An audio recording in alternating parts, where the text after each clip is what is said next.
Bueno, primero voy a aprovechar de saludarlas. Espero que estén muy bien procesando el resultado del domingo pasado, del hito nacional casi histórico, o quizás también histórico, que vivimos en el país.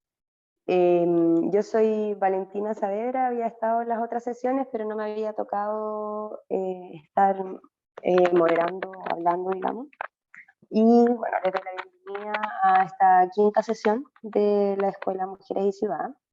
En esta oportunidad vamos a conversar sobre cuáles son los desafíos que se nos presentan en relación al derecho de las mujeres a la ciudad y al territorio en este contexto post-plebiscito.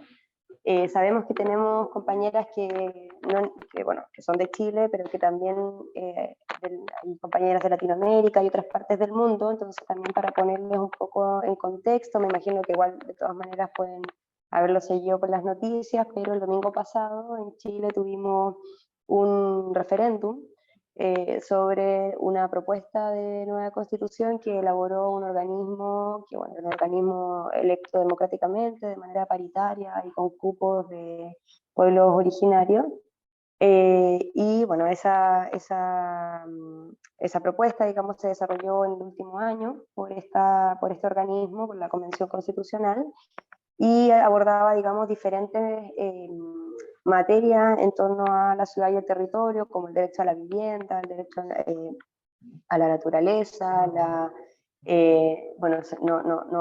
garantizaba también el derecho a la ciudad, en temas de género, digamos, se garantizaba, por ejemplo, la vida libre de violencia, nos reconocía como seres interdependientes, el derecho al agua y el cuidado en general del medio ambiente. Se consideraba, digamos, una propuesta ecologista y feminista.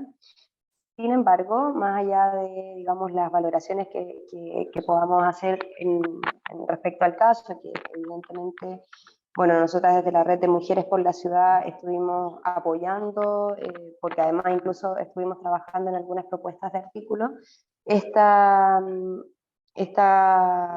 propuesta, digamos, en el referéndum salió rechazada por la mayoría de la población, con un margen, digamos, de opción por el rechazo bastante amplio, que hasta el día de hoy, bueno, diferentes políticos, activistas, organizaciones, etcétera, están en el proceso mismo de análisis del porqué de este resultado y también un poco qué es lo que nos depara también hacia adelante, ¿no? O sea, si abrimos un nuevo proceso, si es que se queda con lo mismo, si es que se abriera un nuevo proceso, cuáles son los desafíos, cómo se puede lograr, digamos, una constitución un poco, digamos, que pueda captar el apoyo mayoritario.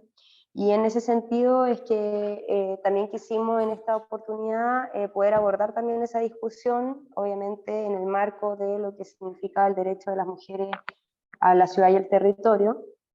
Y para eso tenemos a dos grandes invitadas que les quiero pasar a presentar. La primera, bueno, está Florencia Pinto, que la veo por ahí. No sé si puede hacer como un gesto para que se vea. Ahí está. Bueno, Florencia es abogada, ella se dedica a los temas de derecho a la vivienda y la ciudad, y ella es integrante de la Asociación de Abogadas Feministas, ABOFEM, de Chile. Y nuestra segunda invitada es Natalia Ramírez. Nati, si hace así para que te vean. Claro. Natalia Ramírez, ella es la encargada de género del Ministerio de Transporte de Chile y es integrante de Geógrafas Chile, cofundadora también de esa organización. Ella es geógrafa de profesión. Bueno, en esta sesión vamos a darle, digamos, un tiempo a cada una para que nos cuenten un poco sobre el análisis que han hecho en el contexto en el que estamos, en este contexto post-plebiscito, discutiendo, digamos, los desafíos para el derecho de las mujeres a la ciudad. Y luego, como todas las sesiones, vamos a tener unos 5 minutitos de pausa para luego pasar a la ronda de preguntas y comentarios que puedan hacer, que me imagino que también un poco por el tema, quizás también hay interés de compartir opiniones y cosas del estilo, entonces siéntanse muy abiertas a hacerlo. Pueden hacerlo primero en el chat y ahí Tania y Nicole, que están tras bambalinas, van a ir también recogiendo las preguntas y comentarios que vayan haciendo durante la sesión para que podamos compartirlas durante la segunda parte. Entonces, Flo, te doy la palabra. Bueno, muchas gracias. Yo también me voy a contar el tiempo, para no extenderme más.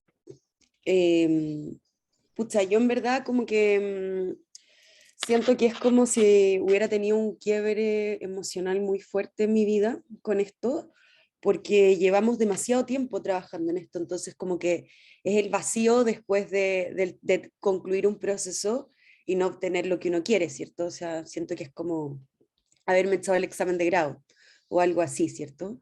No sé cómo es lo que hacen ustedes, un examen de título, una tesis, pero es una frustración muy grande la que siento y un dolor muy grande.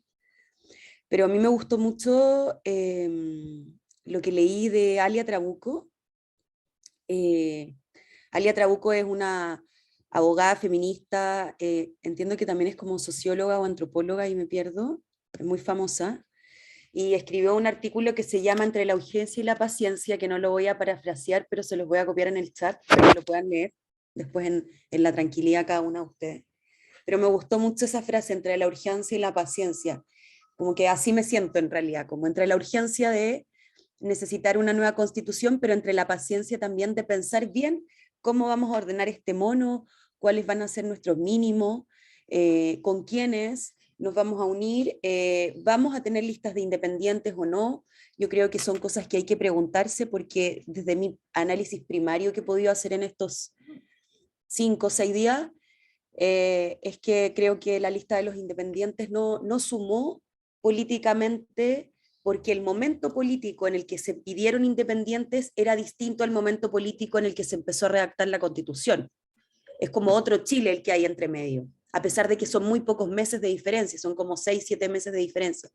¿Y por qué creo que es distinto? Es distinto porque en el estallido se generó un sujeto político que quiso neoliberalizarse, siento, pero que no lo logra en una sociedad pandémica, que vuelve a lo individual, que vuelve al espacio privado, y en ese sentido la lista de los independientes no es individualismo porque son independientes, por el contrario, porque también se agrupan, pero eso generó de cierta forma un desorden a la interna de la convención, porque habían agrupaciones de listas de independientes que tenían distintas ideas al interior de la misma agrupación, ¿ya? Y bueno, también cosas como las que todas y todos supimos, como este convencional que votó desde la ducha, o otros que, no sé, llegaban fumados de pito a la convención, otros que no asistieron nunca, uno que no fue nunca, Rodrigo Logan creo que nunca fue, también Pelado Rojas Vade, ¿cierto? O sea, hay como un montón de anécdotas, Teresa Marinovich gritando garabatos en la prensa, entonces hubo una serie de situaciones que yo creo que también fue 4 veces. Gracias por la aclaración, pero bueno, la verdad es que casi no fue nunca porque eso es como un 96% de virtualidad, ¿cierto? O más.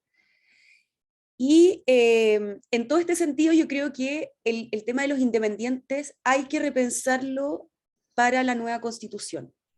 Yo creo que los independientes deberían ir con los partidos políticos para que se alineen detrás de ideas políticas, y yo creo que el independiente que va con un partido político tiene que tener un pacto de seguir lo que va a hacer ese partido político.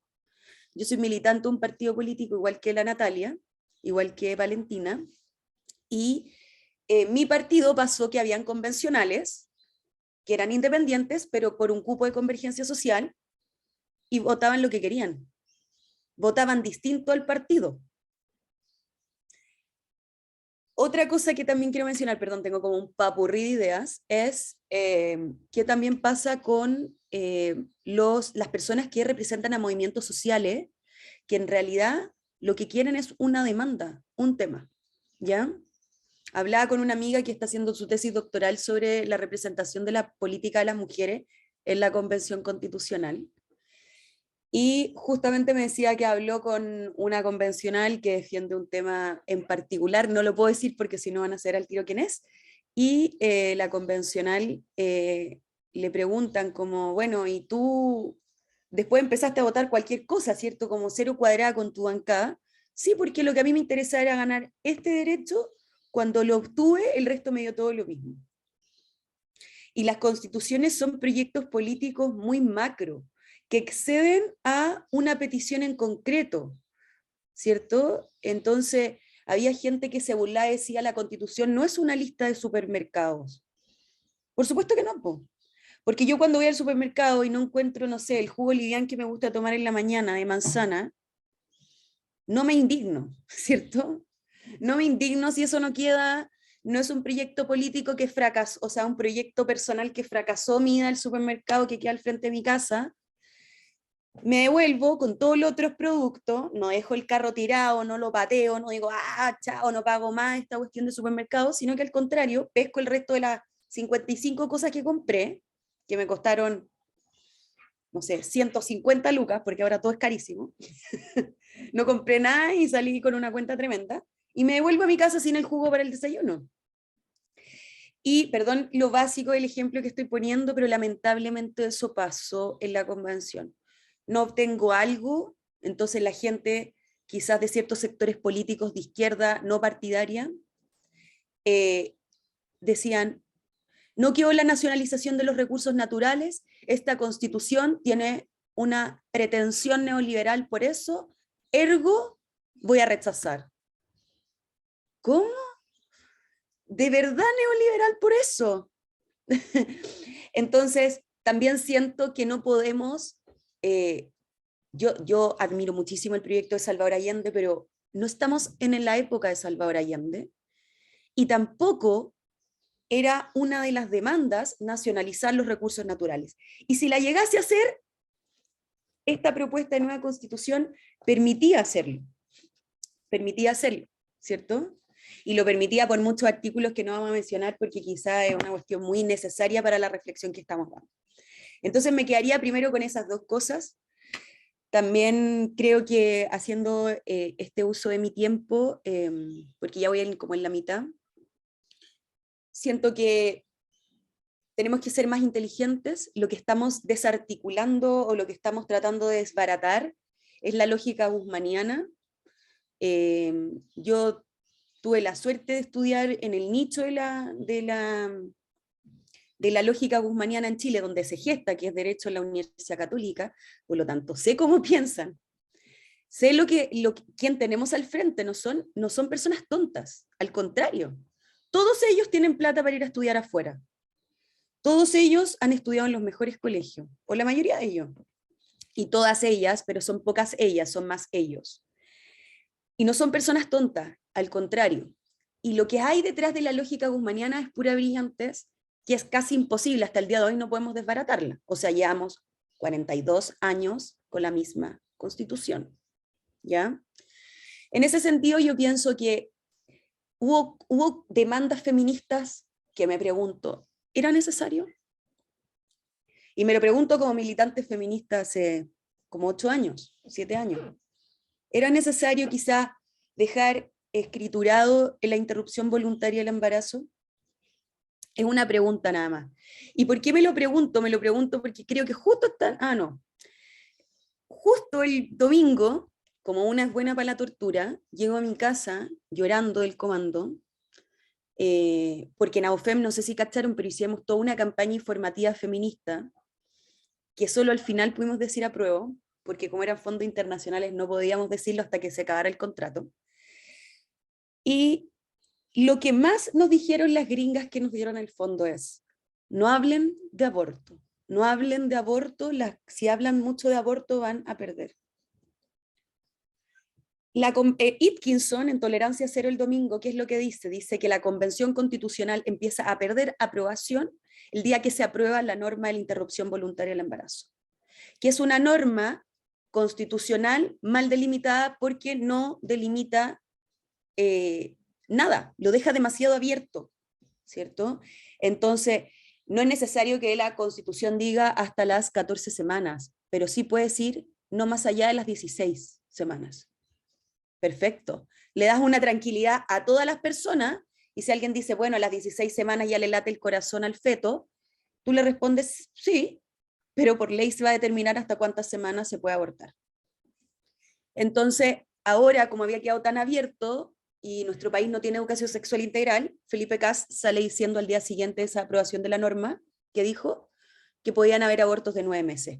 ¿Qué genera eso en una persona, en un sujeto despolitizado, que no tiene tiempo? No es por ignorancia, es porque no tienen tiempo para leer esto, porque esto eran 389 artículos.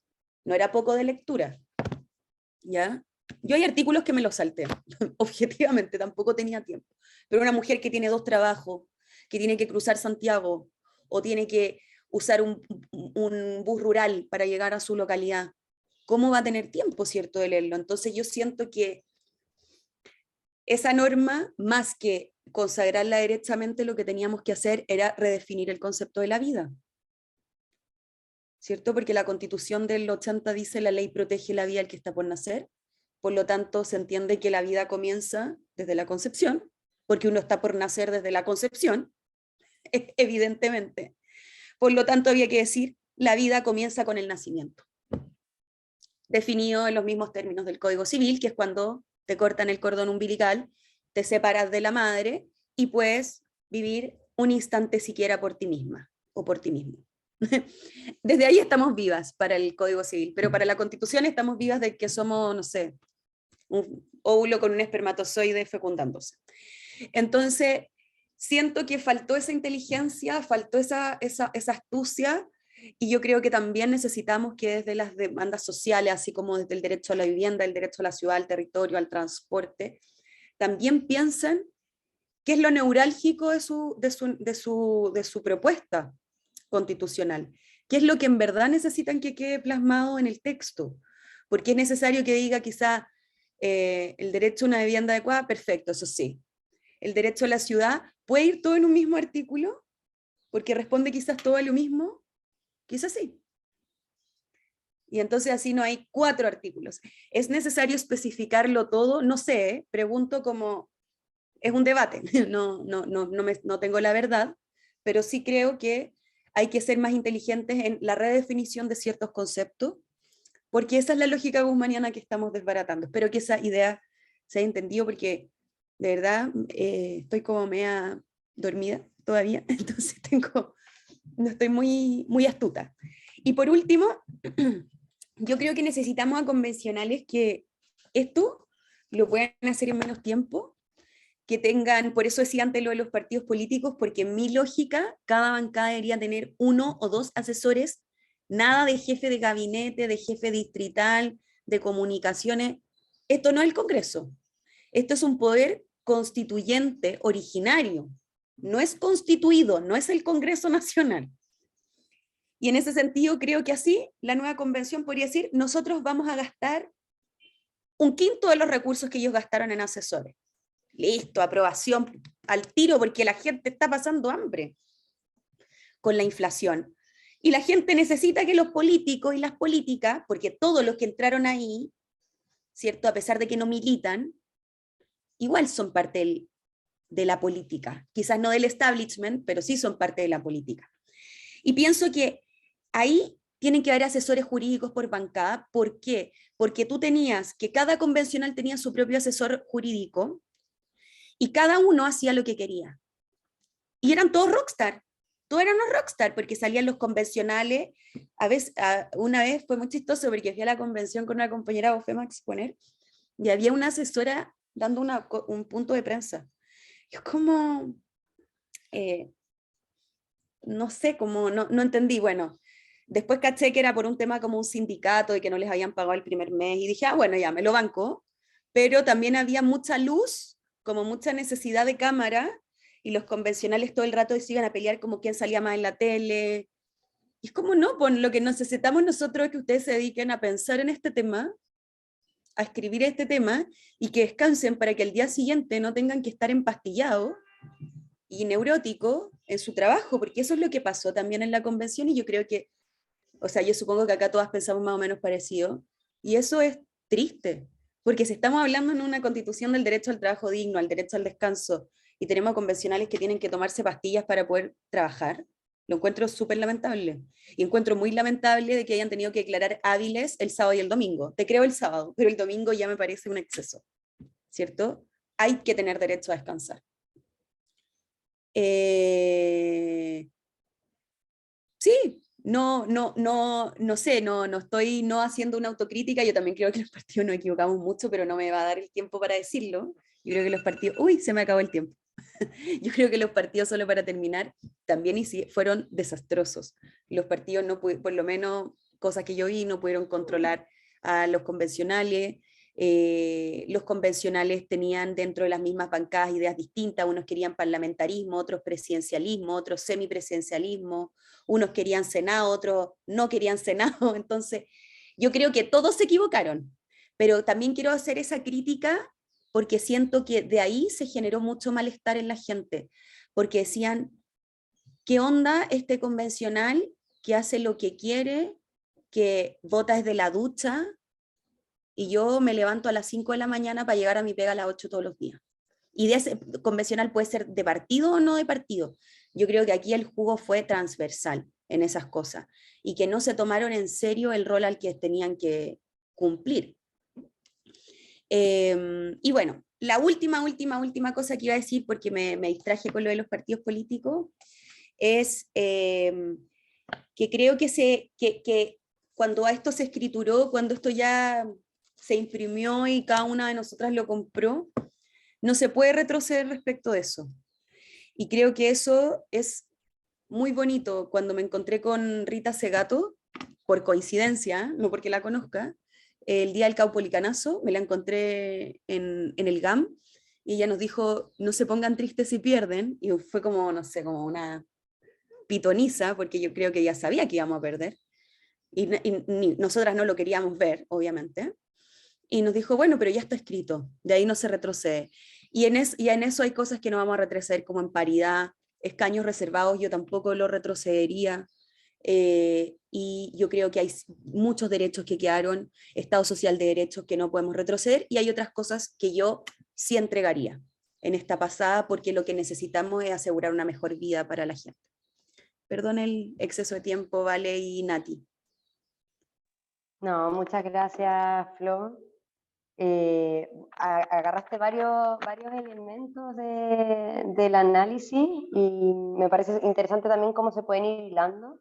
Ahí también hay varios comentarios que dejaron las participantes en el chat. Si tienen alguna pregunta, algún otro comentario, también pueden ir agregándolo. Y como les decía al principio, luego del break, la idea es que las expositoras también puedan tener un tiempo para contestar.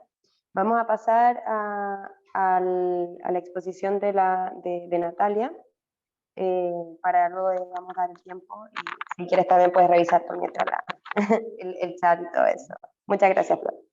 Nati. Gracias, Vale, y gracias, Flo, por tu exposición.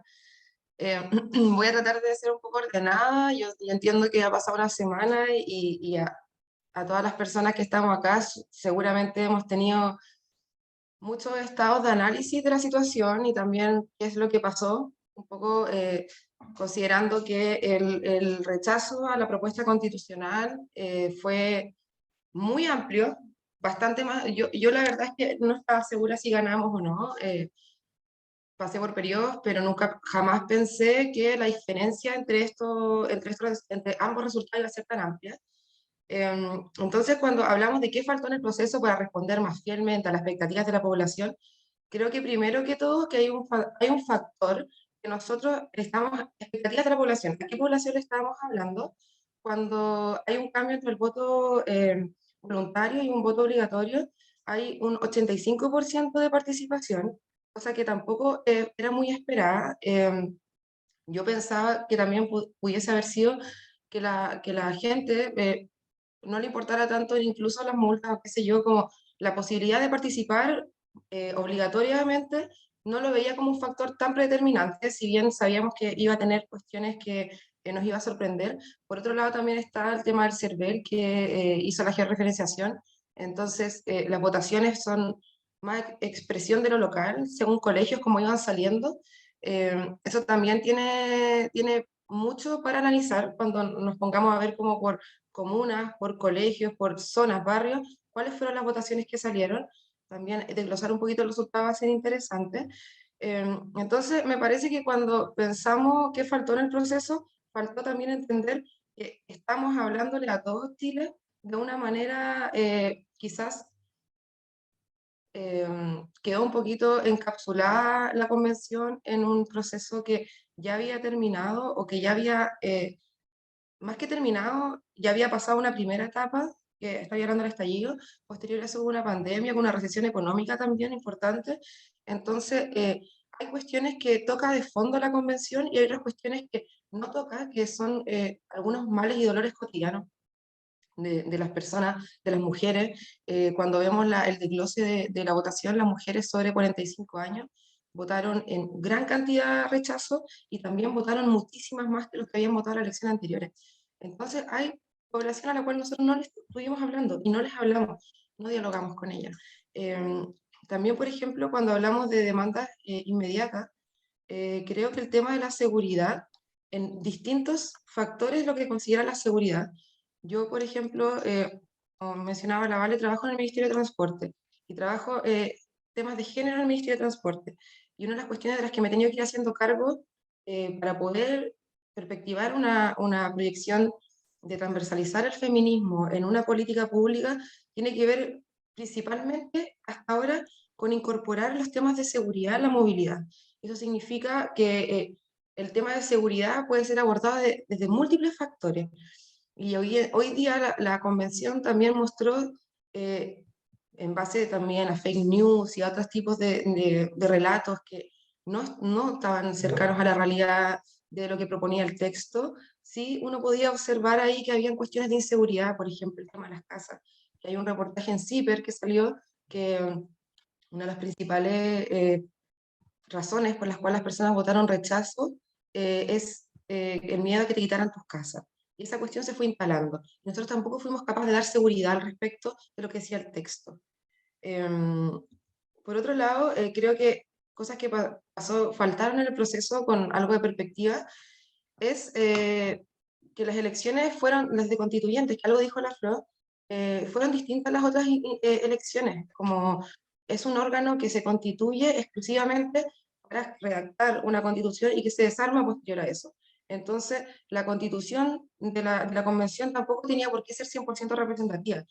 Era representativa de un momento en donde surgen factores súper interesantes como las listas de independientes y el rol de estos en el accionar político. Yo también soy militante de un partido, me parece que es un factor a considerar fundamental, sobre todo en la ampliación de espacios de representación donde uno se siente representado, que han surgido últimamente, que son espacios extremadamente masculinizados. Esto lo digo, por ejemplo, Bad Boys, el Partido de la Gente, cuestiones lideradas por hombres que en ningún caso presentan recoger los avances de la lucha de las mujeres. Entonces, cuando hablamos de la composición de la convención, también hay que pensar como yo, como representante también de un partido de izquierda, nos hacemos cargo de esa afección entre lo social y los partidos políticos que tienen hoy en día una muy mala valoración eh, genéricamente hablando, tanto como en el Congreso como evaluados por sí solos. Cuando hablamos también de qué aprendizaje se pueden recoger en este proceso, para pensar más específicamente en la generación de ciudades y territorios más democráticos, me parece que el inicio o la génesis de este proceso tuvo un arraigo territorial muy fuerte. Se basó también en el tema de los cabildos. Hubo representantes sociales, luchadoras socioambientales que fueron representantes de la convención. El problema es que hubo un quiebre, una vez que se institucionaliza una lucha, lamentablemente suele haber un quiebre con la manifestación de lo social, como la representación de lo social. En ese diálogo hay un momento en el que no pudimos ser capaces de mantener la fluidez entre un espacio local y un espacio institucional.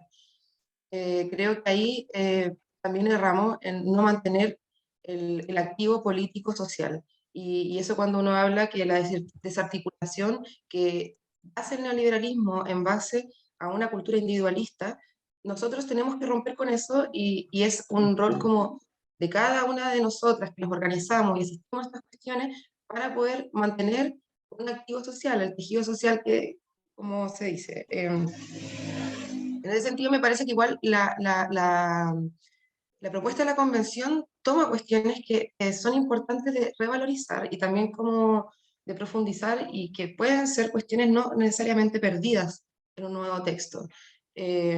Ahí en el desglose de las cosas yo creo que, bueno, la Flo habló de algunas cuestiones en términos del aborto, qué sé yo, si bien estoy de acuerdo en que quizás no es necesario hablar de eso específicamente, creo que en temas de derechos de las mujeres, si hay la igualdad de género, es algo que sí provoca consenso, y es algo que, por ejemplo, yo creo que no debiésemos ceder. En términos de lo territorial, creo que también hay una reformulación y la nueva propuesta te invita como a repensar y a cuestionar el orden en el que está dividido hoy en día el territorio, en base a una lógica que es bastante neoliberal, que se arma en base a la economía del extractivismo que tenga cada región, y en base a eso se generan ciertos límites, formulando también regiones, por ejemplo, Ñuble, que es una región, se crea la región y inmediatamente la región más pobre de Chile. Entonces, cuando tú hablas de repensar y recuestionar los límites políticos administrativos que existen hoy en día, hay que pensarlo en un modo solidario. Y esa cuestión estaba incluida en la propuesta de la nueva Constitución. Entonces, la solidaridad en la construcción del territorio creo que es algo que puede ser también es valorado y me parece que puede ser considerado más o menos un consenso, o debiésemos posicionarlo así en adelante. También entender entre todos nosotros y cuestionarnos y conversar cuáles los ciclos de los cambios culturales. Creo que hoy en día se han instalado ciertos mínimos que yo creo que son un poquito difíciles de romper a pesar de haber perdido esto, pero son cuestiones que tenemos que defender, que es como la igualdad de género, como decía hoy en día, que también el capítulo de derechos fundamentales, en donde se asegura el derecho a la salud, a la vivienda, a la educación, a vivir en un ambiente libre, o tener una vida libre de violencia hacia las mujeres, hacia las niñas rurales, eh, son cuestiones que respetan los distintos modos de vida, y también no solo los respetan, sino que los relevan. Hoy en día hay una urbanización muy ampliada en donde no dialoga en realidad como con todas aquellas personas que no quieren tener ese nivel de vida. Pero cuando tú hablas con el derecho de las personas a la ciudad, también es el derecho de las personas a habitar del modo que quieran habitar. Entonces, siempre considerando ciertos márgenes, ¿cierto?, que no irrumpan como con la paz social. Entonces, creo que ese capítulo releva eso y son cuestiones que para mí no son excesivas, sino que son cuestiones que le van a hacer sentido incluso a las personas que rechazaron, no necesariamente van a haber rechazado todo el texto. Y ahí el tema de la priorización de las demandas que puedan venir y de las que nosotros podamos pelear es algo que se tiene que discutir entre todos, todas, todos, y se tiene que discutir a un nivel muy local. Ustedes como representantes de eso, me imagino que también lo tendrán bien claro, cuáles son aquellas cosas que generaron ruido y generaron miedo e inseguridad. Por ejemplo, el tema a mí me complica bastante como santiaguina, que siempre he ido a Santiago a hablar del tema de mapuche, por sobre todo, cuál es el rol del Estado chileno allá, pero también hay una cuestión, es un conflicto abierto, hay un conflicto que se ve armado, es un conflicto no solucionado. Entonces, de repente, cuando hablamos de plurinacionalidad, que está bien, quizás hablar también de la justicia indígena ya es demasiado. ¿Cachai? Como los cambios culturales tenemos que volver a esto, que son ciclos largos.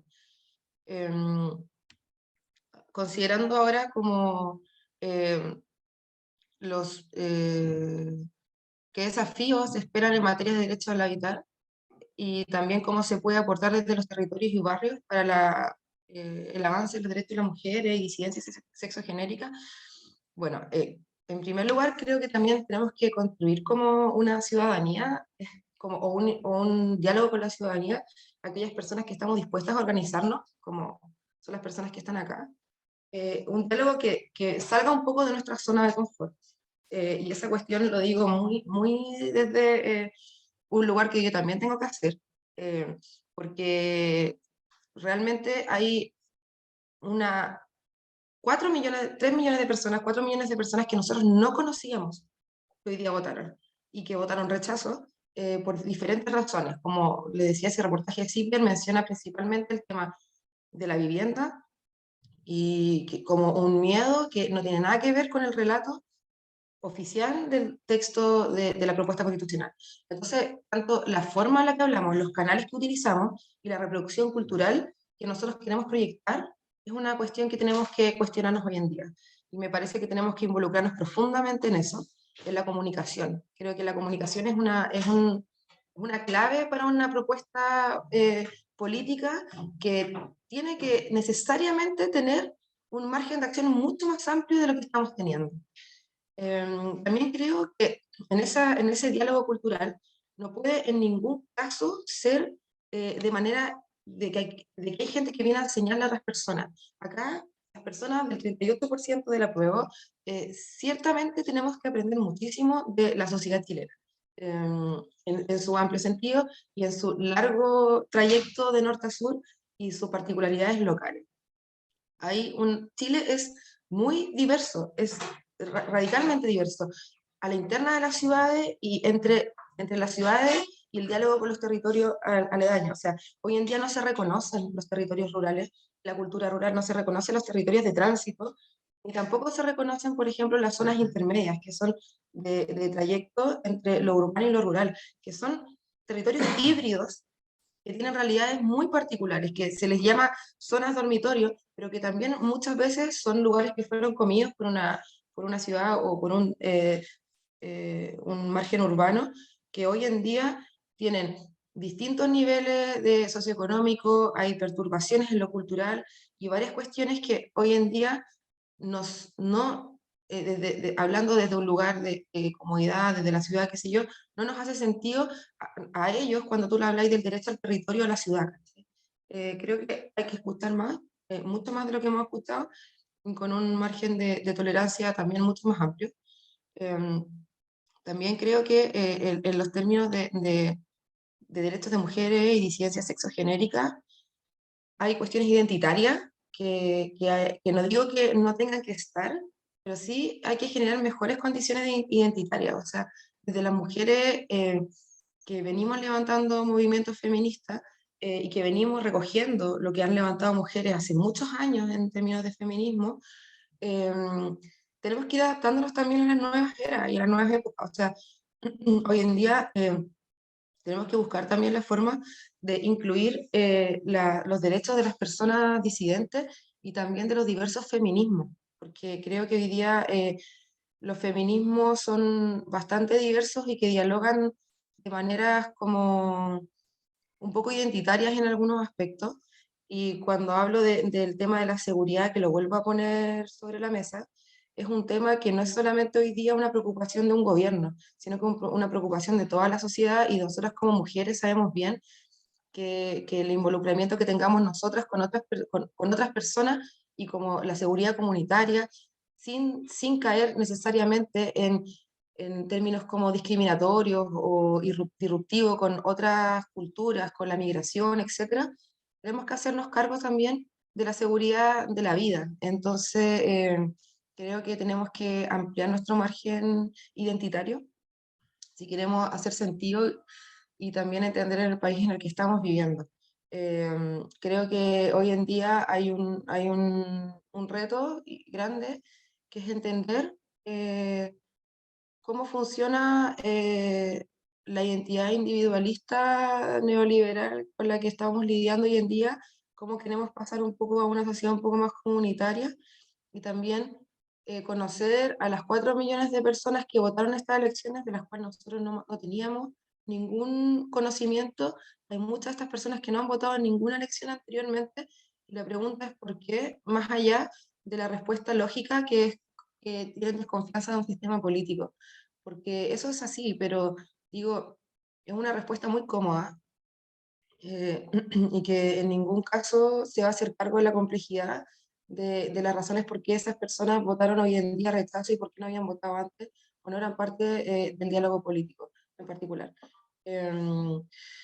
Eso principalmente, y también como en términos de ciudad, y nada más que rescatar, que me parecía muy interesante el texto, la Cámara de las Regiones y también los conceptos de descentralización y cómo las regiones podían tener un diálogo solidario entre ellas y a diferencia como se ve hoy día, en términos como del fondo municipal, por ejemplo, que cada municipio un poco se las arregla por sí mismo y hay una distribución muy poco lógica de los recursos, puede hacerse de mejor manera y que los territorios puedan ser un poco más solidarios en su administración, digo como en la administración política y económica. Estos son términos que a mí me parecían muy, muy interesantes, como también un consejo regional que hoy en día existe en las gobernaciones, pero que pudiesen tener un arraigo mucho más significativo en lo comunicacional y en lo vinculante con las comunidades organizadas. Entonces, por ahí creo que hay temas que tenemos que ver bien cómo se dialogan en la nueva propuesta, pero que desde espacios como de mujer, ciudad, territorio, son fundamentales para que nosotras podamos tener un derecho a vivir una vida libre de violencia en lo público y en lo privado. Eso. Muchas gracias. Muchas gracias, Nati, por tu reflexión.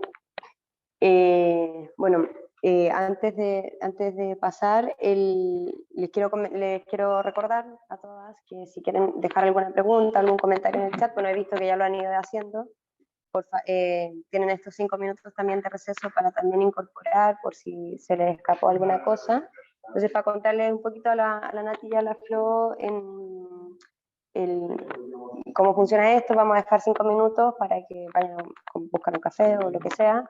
Y en ese tiempo Nicole y Tania van a recopilar, digamos, las preguntas y los comentarios que han estado haciendo las participantes en el chat. Y en la segunda parte, bueno, las participantes les van a poder realizar ya sea comentarios o preguntas, que me parece igual interesante que en esta sesión han sido muchos más comentarios que preguntas en relación a las otras sesiones, y creo que un poco tiene que ver con la tónica del debate. Entonces, nada, les damos estos 5 minutos, entonces nos volvemos a conectar a las 11. ¿Vale? ¿Les parece? ¿Vale? Espérate, una cosa, que ¿puedo un minuto de decir algo que... Sí, Flo, es que, sí, es que si podrías dejarlo para el regreso, para que no ya, nos... obvio, ¿Sí? obvio. Dale, bacán. Ya, nos vemos a las 11. Estamos regresando.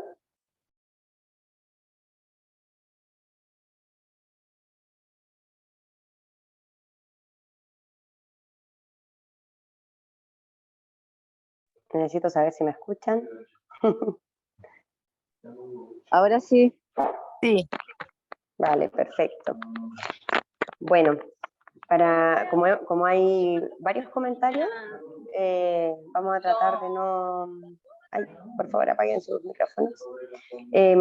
Como hay varios comentarios, vamos a tratar de comenzar de inmediato, así todas las que han tenido intenciones de compartir su opinión y reflexiones puedan también hacerlo, y también Natalia y Florencia puedan también bueno, contestar y complementar aquello que ustedes vayan diciendo. Según lo que se ha ido comentando, bueno, primero darle un minuto a Florencia, que quería hacer una pequeña complementación de su palabra anterior, y luego voy a pasar para que se prepare Teresita Salas y Eliana Ortubia como primeras palabras, ¿no? Vamos a dar no más de 2 minutos, ojalá, para que den sus comentarios. Sé que es poquito tiempo, pero así más personas pueden compartir su reflexión y lo hacen un poquito más dinámico, ¿vale? Entonces, bueno, Flo. Ya, no, muy corto, lo que pasa... Chuta, alguien está hablando, ¿no? Ya. Muy corto, a propósito de algo que empezaron a escribir en el chat. Bueno, pido perdón, mi reflexión muy desordenada, porque me cuesta igual poner esto, como que les juro que siento un desgarro en el corazón, pero bueno, se va sanando un poco también viendo tantas personas que quieren hablar de esto. Lo que sí les quería comentar es que esto no solo pasó respecto al tema de los derechos sexuales y reproductivos, ¿ya? Efectivamente, coincido mucho con la Nati, con la Nati Ramírez, de que aquí hubo muchos avances en torno a los derechos de las mujeres, pero también hubo en otras cosas errores, y creo que en ese sentido yo también soy autocrítica de que no lo vimos antes. Por ejemplo, había un artículo distinto en el que se hablaba de Estado unitario y en otro se hablaba de Estado plurinacional. Y es un concepto que conduce a un equívoco. ¿Por qué? Porque Estado plurinacional, siendo que cuestiona el Estado plurinacional, lo que hace es cuestionar la idea de un Estado, una nación, un Estado, como lo que nos enseñaron en el colegio, de las monarquías, que empiezan a crear los Estados-naciones. En cambio, lo plurinacional se refiere a que hay varias naciones dentro de un mismo Estado, que puede ser federal o unitario. Creo que esos conceptos que alguien los dijo por el chat, a mí me hizo mucho sentido y por eso les quería compartir esto cortito, de que falta más trabajo y articulación de tejido social para que lo que se está creando en el órgano constituyente originario y en el Parlamento y en todas las instituciones en general pueda cuajar hacia abajo y así subir, y que haya una cuestión que sea bidireccional. Así que creo que ustedes, que son expertas en temas de vivienda, ciudad, territorio, transporte, tienen un tremendo rol que hacer en eso, porque ustedes mejor que nadie conocen mucho los territorios y cómo se articulan. Eso nomás quería decir. Muchas gracias, Flo. Sí, bueno, de hecho se comentó harto en el chat el tema de la plurinacionalidad, entonces creo que está bien darle una segunda vuelta, también un poco porque, bueno, la sesión se trata un poco de cuáles son los desafíos ahora en este escenario post-plebiscito y sin duda también pensar cuáles son los elementos, que bueno, la Nati también lo mencionaba, como de que ojalá sí se mantengan como avance en una posible nueva constitución, es central. Le voy a dar la palabra entonces a Teresita Salas. No sé si tiene ella habilitado el micrófono. No sé, a ver. Teresita, ¿estás por ahí? Si no, vamos. Aló, buenos días. No sé Buenos días. si me escuchan. Bueno, yo trabajo, pero me escapo un ratito para poder estar. Y sí, pues bueno, en el tema de la Constitución creo que nos quedaron muchas cosas pendientes, pero como ya estaban haciendo el análisis todas las compañeras y las que estaban haciendo la ponencia, es que si es que llegamos a tener otra oportunidad de hacer una constitución tan llena de derechos sociales, hermosa, creo que tenemos que hacer una campaña desde antes, durante todo el tiempo, no a última hora, porque yo de alguna manera igual participé. Yo hago clase a los adultos mayores y entonces ahí también aproveché de explicarles, como les decía en el chat, conceptos porque si no manejamos los conceptos no podíamos entender lo que estábamos leyendo, y la campaña que hicimos se enfocó en leer los artículos, como alguien también lo dijo en el chat, y de verdad que sí era importante leerlo, pero si no entendíamos lo que estábamos leyendo y no teníamos el tiempo o las ganas de seguir buscando más información, nos quedamos sin entender nada. Pero además creo que la campaña televisiva que se hizo fue arrasadora. Y eso nos jugó mucho la cuenta. Y por último, decir algo que nos ha faltado, que se ha quedado en el tintero, que tiene que ver con los nuevos votantes. Y yo pensaba erróneamente que los nuevos votantes iban a sumar al apruebo. Sin embargo, después me di cuenta que eran las personas que no votan porque nunca les interesan las problemáticas del país. Entonces, obviamente, votaron rechazo, descubriendo que ellos, todo es para ellos indiferente. No digo todos, pero una gran masa de los que no habían votado antes. Entonces, y por otro lado, también creyeron en esto, rechazar para reformar. Sí, por eso siento que la campaña de la oposición en este caso fue muy hábil, Y ahí nosotros perdimos cuando no estuvimos a la altura en una campaña informativa en el momento. Olvidamos que el chileno y la chilena no lee. Entonces, de hecho a mí me decían, bueno, yo soy de Arica y por temas personales anduve en el sur hace poquito, y me decían, es que yo por primera vez leí algo, y claro, no me gustó lo que leí. ¿Y que no te gustó? No me gustó que desunieran a Chile, pero ¿cómo lo desunieron? Sí, por los pueblos originarios, porque le van a dar tierra con la plurinacionalidad, le van a dar tierra a todos los del sur, me decían. Y yo les dije, no, es que eso nunca es así. Entonces, bueno, ya igual les expliqué, pero ya ellos tenían ya una idea preconcebida y a eso era muy difícil cambiarla. Así que bueno, eso es como mi análisis que hemos hecho en los grupos. Yo tengo una organización política que es Libertarias de Chile, es una organización de mujeres que en un momento fue un partido político, pero con la nueva ley nosotros no pudimos salir de la región. Eh, y en ese sentido lo vimos así, pues vimos que era muy difícil y además la palabra política ya nos limitaba, no nos hacía, no es que es algo político, no queremos hablar de la política.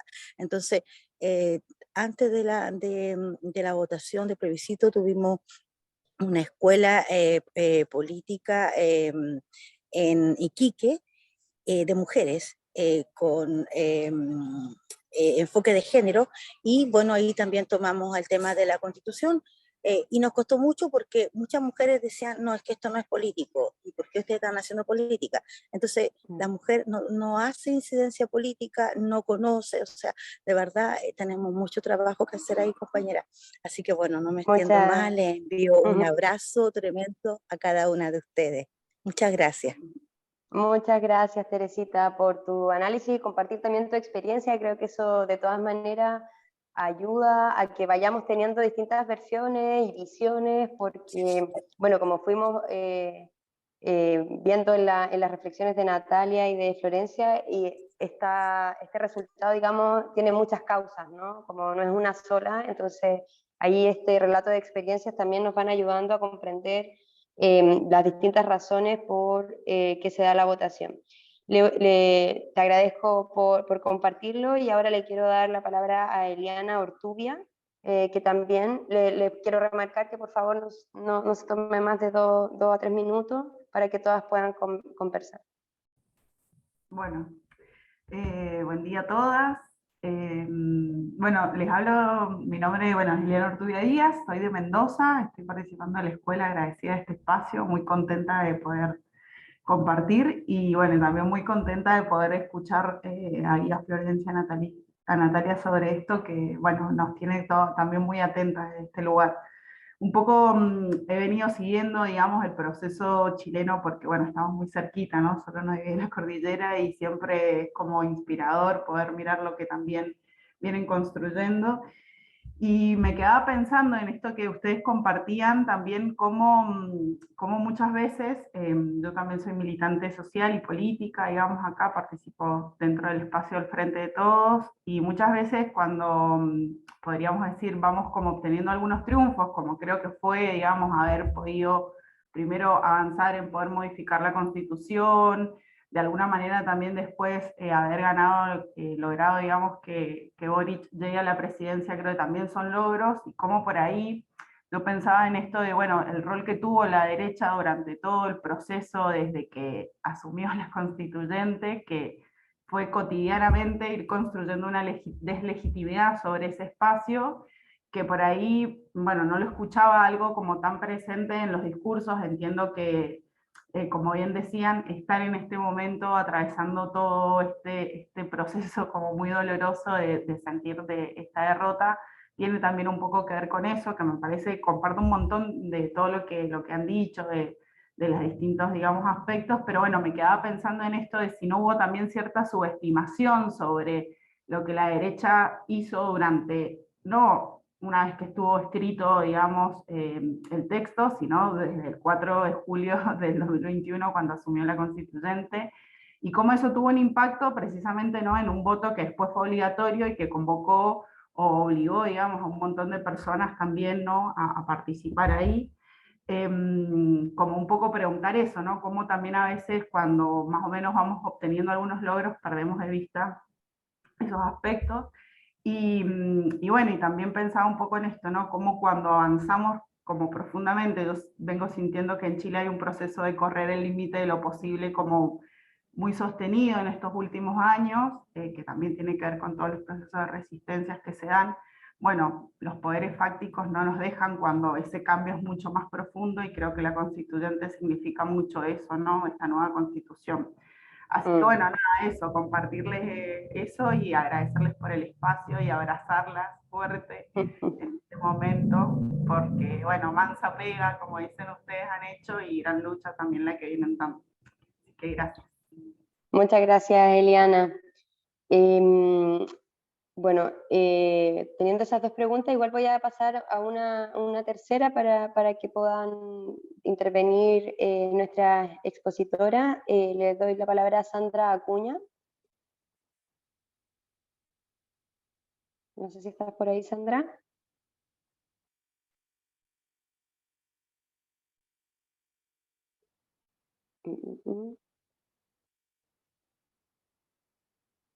Sandra, estás, no sé si estás hablando, no te escuchamos, porque te veo con el micrófono Hablando, pero habilitado. no se escucha. Ahí sí, ahora te escuchamos.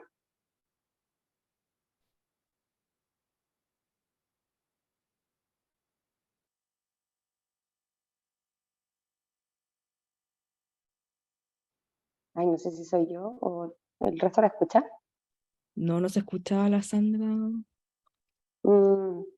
Bueno, Sandra, si quieres, a ver, bueno, Nico, a lo mejor tú puedes formular su pregunta y voy a darle la palabra a Camila ¿Aló? Cáceres.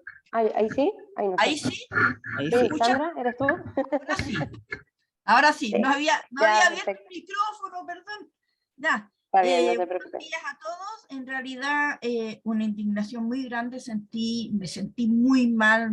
Mi familia se sintió muy mal con los resultados que tuvimos. Como persona mayor tenía mucha esperanza en que nuestra juventud, que ustedes que han trabajado mucho, ustedes que son una organización tan bien conformada durante tantos años, luchando por tantas cosas que se necesitan, ¿no es cierto?, por entrar a una igualdad en todo aspecto, ¿ya? Tanto el hombre y la mujer tenemos los mismos derechos, ¿ya? Pero poco a poco también pensando en que no jugó la campaña del terror, la campaña del miedo. ¿Cómo puede ser que conversando con personas tan vulnerables me digan, es que no, señorita, si yo voté rechazo porque me iban a quitar la casa?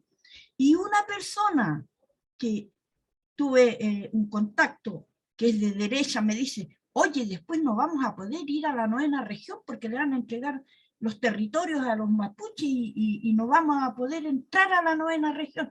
¿Cómo puede ser posible? Le dije yo que usted me esté diciendo eso, ¿ya? Y esa fue la campaña que hicieron, ¿no es cierto?, la ultraderecha. Y ahí nos llevó todo. También tenemos que considerar algunos comportamientos, ¿no es cierto?, como lo que pasó en Valparaíso, que eso también decayó, ¿no es cierto?, y decantó en el apruebo, ¿ya? Porque tenemos que respetar también nuestras insignias patrias, nuestra bandera, algo que es ya sólido, que hay que mantenerlo, porque también tenemos que saber respetar ciertas cosas, ¿ya? Pero yo lo único que espero ahora es poder que empecemos a exigir esa respuesta que esta derecha no pudo hacer en tantos años y que después se agilizó por el hecho de que a ellos no les interesa, ¿no es cierto?, que tengamos una sola cámara, ¿ya? Para nada. Eso lo tenemos bien claro, la mayoría, ¿ya? Y de ahí empezó a trabajar la derecha porque se les iban a quitar todos esos beneficios que están ellos recibiendo a costa de todos los chilenos, ¿ya? No puede ser esa disparidad de salarios que hay, siendo que tenemos un adulto mayor o un profesor o un profesional que trabaja 40 años, 45 años, jubila con una pensión de 220.000 pesos. Eso es totalmente injusto, ¿ya?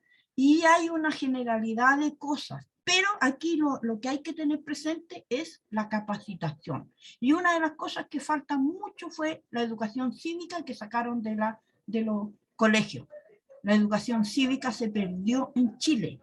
Como decían anteriormente, fueron votantes ahora que no les interesó saber a qué iban a votar, solamente rechazo, porque no sé por qué, pero rechazo porque vi en la televisión que me dijeron que me iban a quitar la casa, ¿ya? Que ese fue el punto que hemos puesto de ejemplo. Pero chiquilla, toda la energía positiva, hay que seguir adelante. Nosotros como personas mayores, yo soy de una comuna que hemos ido logrando cosas, pero es una comuna pequeña, con escasos recursos, ¿ya? Con muy pocos recursos, que felizmente tenemos ahora una Sandra, que está apoyando como disculpa, personas mayores. ¿de qué comuna eres tú? De la comuna de La Calera, provincia de Quillota, región de Valparaíso. Gracias. ¿Ya? Eso. Un abrazo también fuerte para todos ustedes y gracias por esta oportunidad que me han dado de participar en esto y escucharlas y irlas conociendo. Muchas gracias. Muchas gracias, Sandra. Como tenemos poquito tiempo y la idea es también dejarle espacio a las expositoras para que puedan hacer una retroalimentación de sus comentarios, Nicole, que es parte del equipo tras bambalinas de cada sesión, va a comentar como una síntesis de varios comentarios que han ido saliendo en el chat, porque lamentablemente no tenemos tiempo para que todas puedan hablar. Pero vamos a tratar de ser como lo más, como que no se pierda nada, digamos, ninguna idea, y así también Natalia y Florencia pueden retroalimentar los comentarios que hayan llegado. Sí. Estoy, sí. A ver, Sí, como te un poco escuchamos. para hacer un resumen, algunas preguntas, quizás como, ¿cómo influyó en el resultado del plebiscito el voto obligatorio? ¿Cuál fue el rol de los medios de comunicación en el resultado del plebiscito? Y también cómo la despolitización de las Espérate, personas. no tan rápido. Ah, es que estoy como dando un resumen.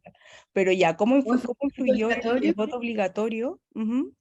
Hay comentarios al respecto de eso, como en el resultado del plebiscito. ¿Ya? ¿Cuál fue el rol de los medios de comunicaciones en el resultado del plebiscito? Y cómo se puede explicar o hay alguna relación con la despolitización de las personas versus la lejanía que tiene la clase política con las demandas de la ciudadanía.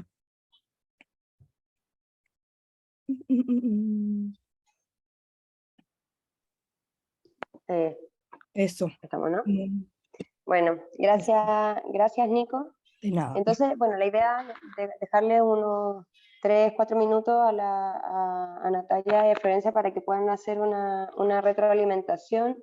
Bueno, Camila también ha mencionado varias veces que la relación con el sistema electoral que se utilizó, pero bueno, hay que digamos, hay que trabajar, digamos, el tema de la campaña comunicacional, que también lo mencionaron ahí las participantes, los votantes del voto obligatorio, como este voto como escéptico, digamos, y la subestimación de la derecha como preguntas, digamos, si es que hubo subestimación de la derecha, además de, bueno, lo que decía Sandra en su última palabra, en relación a la importancia de la educación cívica. Si quieren partimos al revés, le doy primero la palabra a Natalia y luego a Florencia, o si quieres Florencia tu parte de nuevo, como prefieras. No, dale Natalia, te toca. Ya, gracias. Gracias también a todas por sus comentarios, preguntas, intervenciones. En realidad me parece, no sé, la palabra de Sandra también me parece muy como motivante en algún sentido y de alguna manera a mí me interesaría como estar en ese mismo canal, como proyectar acá. Hay una cuestión que puede sonar un poco injusta o un poco a modo de presión, y si, ojalá no fuese así, pero lamentablemente la democracia así profunda que nosotros creemos y queremos depende de los activos. las personas que estén activas. Las mujeres somos muchas veces quienes llevamos esta actividad en los territorios, principalmente cuando hablamos de los pequeños territorios y cuando hablamos de la organización local. ¿Quiénes son las personas que llevan siempre la organización local? Son las mujeres. Y hoy en día eso es lo clave para poder reactivar un tejido social democrático, justo, etc. Y también, de alguna manera, esta organización y la promoción de aquello tiene que ver absolutamente con llegar a esas 4 millones de personas que nosotros hoy día no llegamos con el voto obligatorio, que es una de las preguntas que mencionó Nicole. Creo que el diálogo individual, personal, es también proyecta mucho y es muy importante, además de cómo nosotros podemos, los medios de comunicación, comunicar mejor, que nuestros representantes comuniquen mejor. Y esa exigencia a que nuestros representantes comuniquen mejor tiene que ver sí o sí con una sociedad organizada y activa, cuestionando, apoyando también lo bueno, no solamente como desde el lado de la crítica, de la construcción o de la crítica constructiva. También es muy, para mí, significativo cuando estaban mencionando ustedes respetar nuestros insignias patrias, nuestra bandera, el himno, etcétera. Es parte de lo que es muy necesario en términos nacionales. O sea, nosotros somos parte de un país que respetamos y queremos. La izquierda muchas veces se desapropia de las cuestiones más patrias y cedemos ese espacio a un lugar que reproduce desigualdad. Entonces, de alguna manera, nosotros también tenemos que aprender a hablar desde un lugar menos reactivo, sino como desde donde somos nosotros. Y somos, bueno, chilenos, chilenas, también obviamente acogiendo a nuevas culturas, a nuevos migrantes, etcétera. Pero nosotros somos parte de un país y eso es una cultura que tenemos que relevar desde lugares que han sido más de resistencia, y esa resistencia se ha manifestado como una cuestión más antipatria en muchos sentidos, y eso, o sea, claramente no representa al país que ha demostrado. Otra cuestión que es clave es el término de simplificar los contenidos. Chile es un país que, como bien decía alguna de ustedes, tiene una educación cívica que se cortó en un momento, y claramente eso no va en beneficio de la comunicación, de la culturización de nuestros propios proyectos, sino que en desmedro de aquello. Entonces creo que la simplificación ayuda a promover una comunicación mejor. Y hoy en día este texto también era complejo. O sea, yo me junté con 3 amigas a estudiarlo, siendo que somos personas que tuvimos la posibilidad de ir a la universidad, de leer académicamente cuestiones, etc. Y aún así es un texto que, por ejemplo, el capítulo de Estado regional era bastante complejo. Había que desarticularlo más o menos para ir entendiéndolo.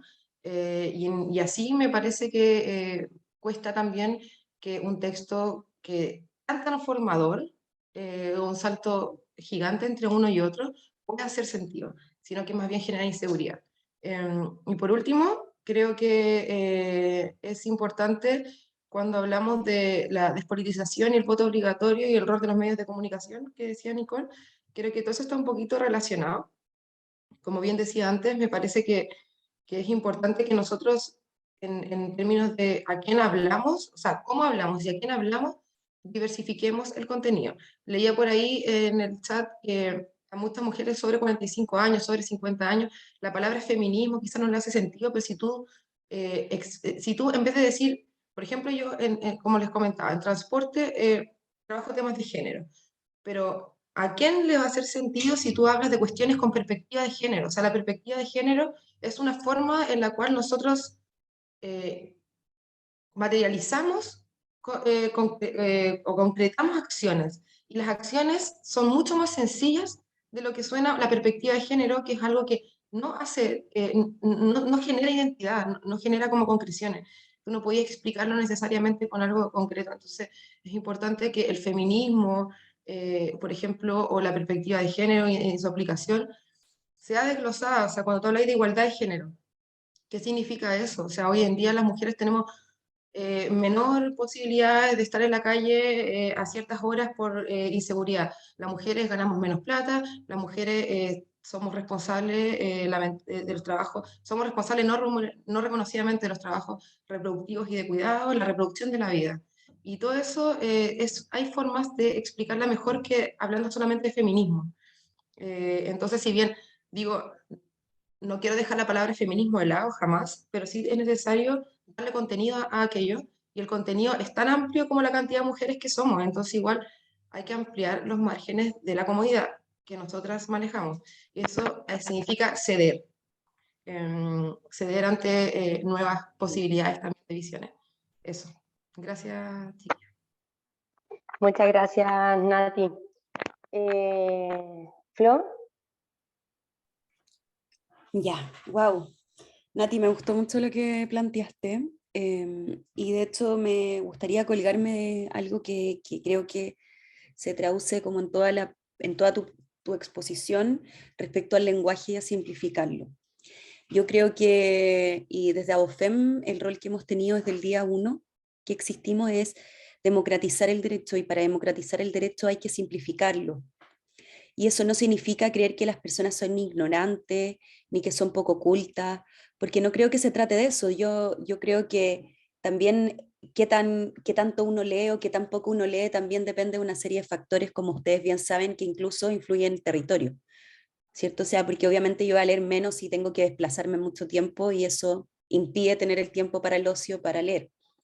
Y en ese sentido creo que la Convención Constitucional hizo una constitución que por algo fue rechazada, yo creo también, porque se vio, bueno, todo lo que dijimos antes, ¿cierto?, respecto a las discusiones internas, que una misma, que yo me dedico al derecho constitucional, que escribí un libro que se llama La Constitución Feminista con otras compañeras, justamente porque para mí esto era una oportunidad como única.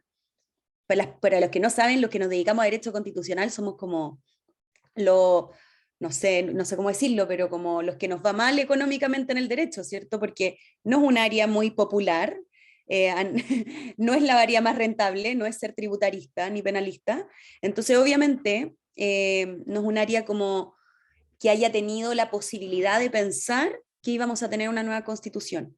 Y creo que en ese sentido, cuando se hace una constitución, que no solo el capítulo de Estado regional, yo creo que la mayoría de los capítulos eran súper difíciles de entender, ¿ya? Hasta para mí, que soy abogada, yo decía, ¿quién va a ver la acción de tutela? Porque eso no lo aclara, que es como el nuevo recurso de protección, ¿ya?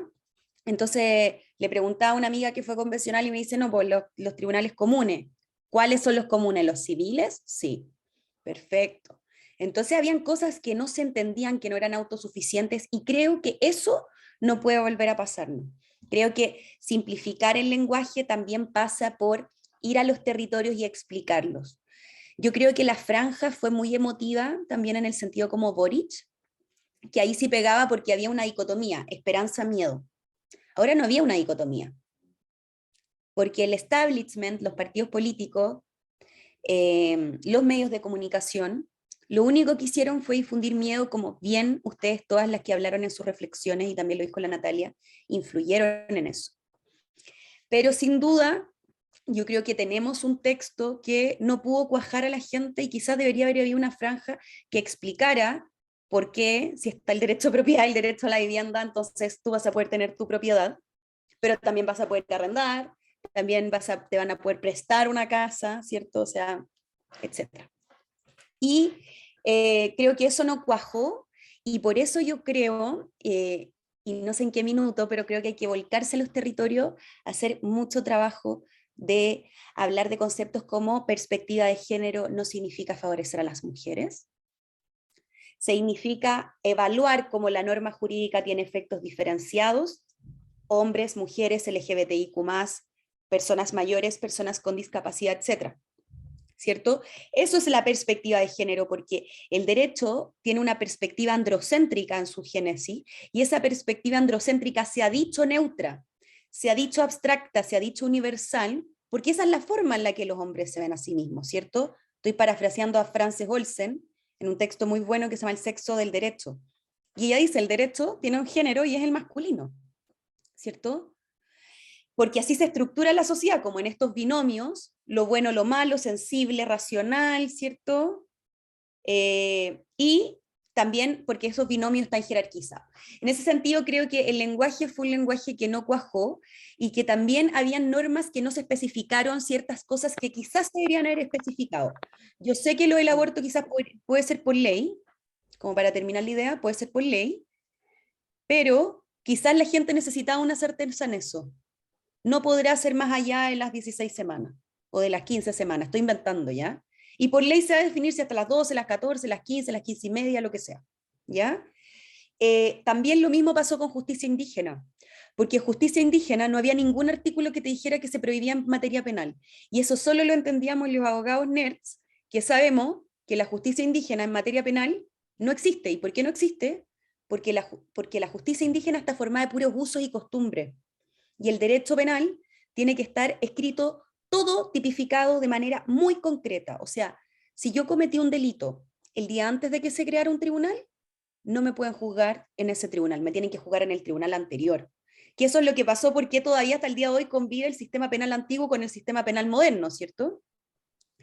Y también el delito tiene que estar bien especificado. Entonces, no existe la costumbre en materia indígena. O sea, el derecho penal, perdón, la justicia indígena en materia penal, porque ellos se rigen por la costumbre. Y la costumbre no existe en el derecho penal, ¿ya? Eso no lo pudimos explicar, yo misma tratando de explicarlo ahora me enredé, porque no es fácil. Y por último, lo último que quiero decir es que siento que fue raro, y ahí yo creo que la democracia cristiana nos pasó una goleada que nadie vio en su momento, nadie, así absolutamente nadie, porque ellos pidieron el voto obligatorio para el plebiscito salía. Ese fue su carta bajo la manga tipo 2:30 de la mañana en el Congreso, ex Congreso Nacional. Y ellos dijeron voto obligatorio porque tienen que votar la mayoría, porque así va a ser válidamente democrática, y todos los partidos dijeron sí. Pero yo no entiendo por qué un plebiscito de entrada no fue con el mismo voto obligatorio entonces, ¿cierto? Entonces eso generó también una diferenciación entre ambos plebiscitos en el universo electoral, y por supuesto que no llegamos a muchos sujetos populares que se atemorizaron por todas las cosas que ustedes ya dijeron. Muchas gracias, Flo, muchas gracias, Nati, y a todas las participantes también por compartir sus reflexiones, sus comentarios.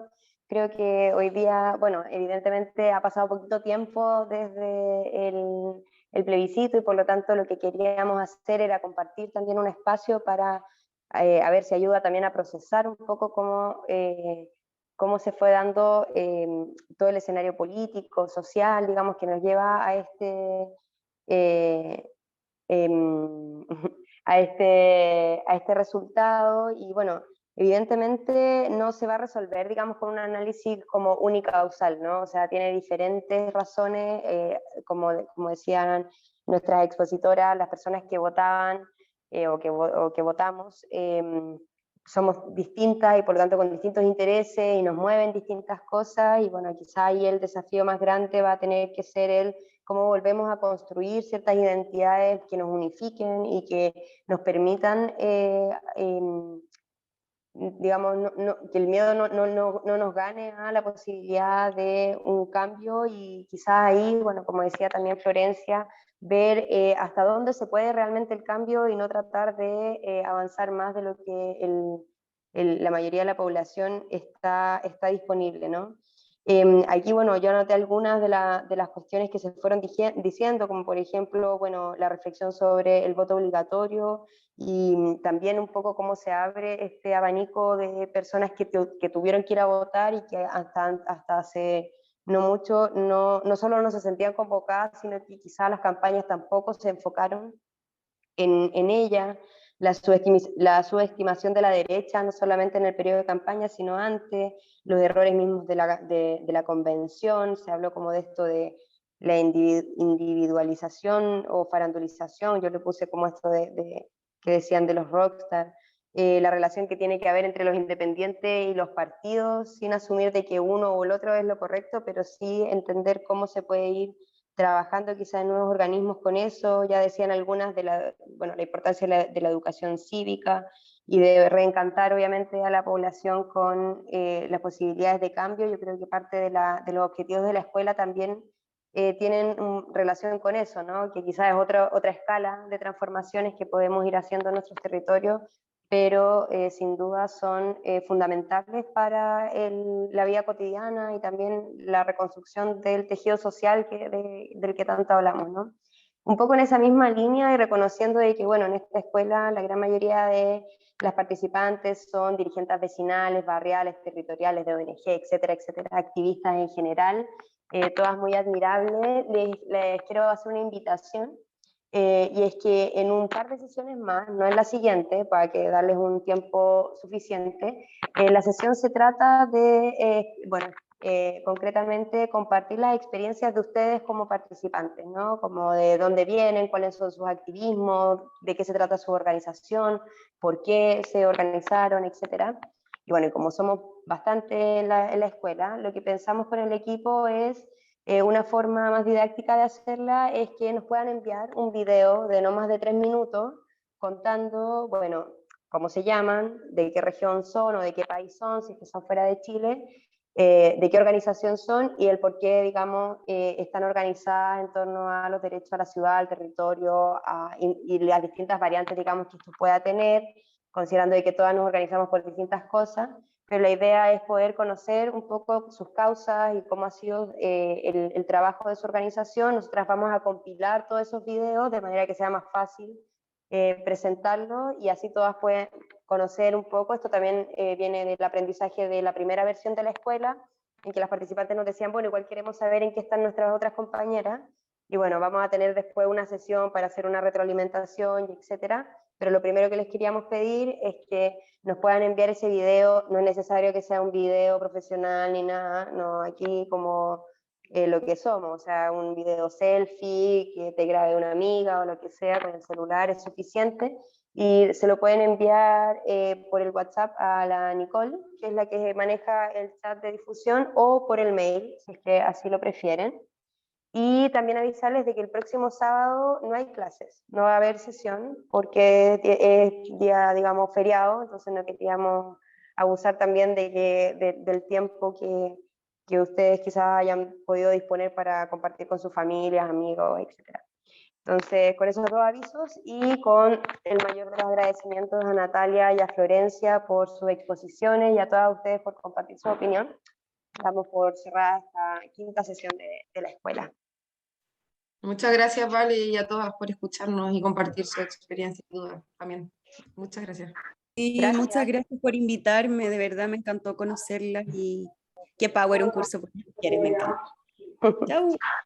Chao a Muchas todos. gracias. Compañera. Ánimo. Chao, Chao, chao. muchas gracias. Muchas gracias. A resistir, a seguir Gracias a resistiendo. todas. Tengan una Chao, linda fiesta. chao. Gracias.